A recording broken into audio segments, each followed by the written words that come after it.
করার জন্যই হবে। আর ওনাদের নিয়ত যেরকম হবে আল্লাহ তাআলা বরকত এরকমই দেবে।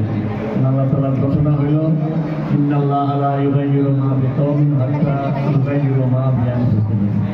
এই জন্য ওনাদের নিয়ত যদি সেবারই হয় আল্লাহ তাআলা এই প্রতিষ্ঠানকে ইনশাআল্লাহ টিকিয়ে রাখবেন, বরকত দান করবেন। আমরা দোয়া করি যেন আমাদের প্রত্যাশার চেয়েও আল্লাহ তাআলা প্রতিদিনের জন্য ভালো একটা সেবার জায়গা, তারপরে চিকিৎসা সেবা নেওয়ার একটা জায়গা হিসাবে যেন আল্লাহ তাআলা এই জায়গাটাকে কবুল করে।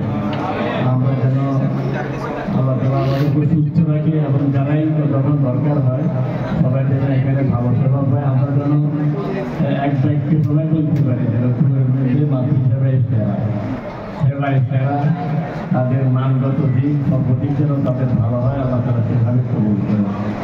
আমরা নিজেরা এভাবেই চিন্তা করবো যে আমরা সকল উপকারের মানসিকতা রাখি, কারণ আমি উপকারের মানসিকতা রাখলে আল্লাহ তাআলা বলেন যে যে উপকার করে সেই টিকি থাকে জমিনে।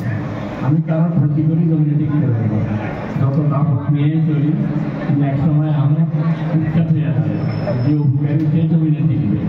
যেন আমরা মানসিকতা রাখি যে আমার দ্বারা কারো ক্ষতি